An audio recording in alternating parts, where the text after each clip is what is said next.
The impacts to the tariffs have caused a little bit of a debate because back in January when the president was inaugurated and talked about implementing these tariffs as soon as possible, there was a lot of concern among economists and predictions that this was going to really challenge the economy.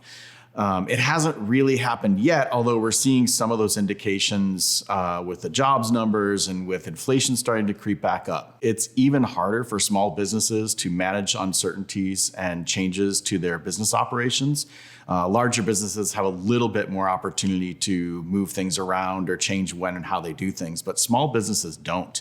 And in particular, small businesses don't have the resources to manage all of the changes and the filings and the reportings and the tracking of all the different tariffs that are happening. So small businesses, because they don't have all those infrastructure resources and back office resources to help them with managing this process and managing all the changes, it has a bigger risk of tripping them up in the long run. And the other uncertainty is we just don't know which rates are going to apply to which countries today, next week, 3 months, or into the future. In the first quarter, you saw a huge increase in inventories, which probably is indicative of the fact that a lot of companies saw that these tariffs were coming and put in orders and imported stuff as much as they could so it was on the shelf before the tariffs hit. And the story seems to make sense because if you look at the second quarter, inventories went down a lot, which seems to indicate that companies were stalling stuff off the shelf. Now that that's played out and there isn't stuff on the shelf, you have a choice of either importing it or not stocking it if there's no domestic manufacturer. So you could see things like prices going up because you have to pay the tariffs.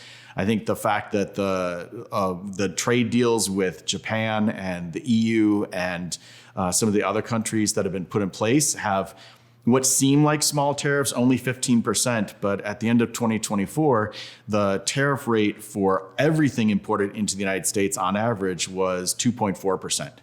And for just industrial products, the things that are manufactured, that was 2%. So a 15% rate is a rather large increase in taxes that importers have to pay. And it's almost certainly going to be passed on eventually to customers and probably in the next few months.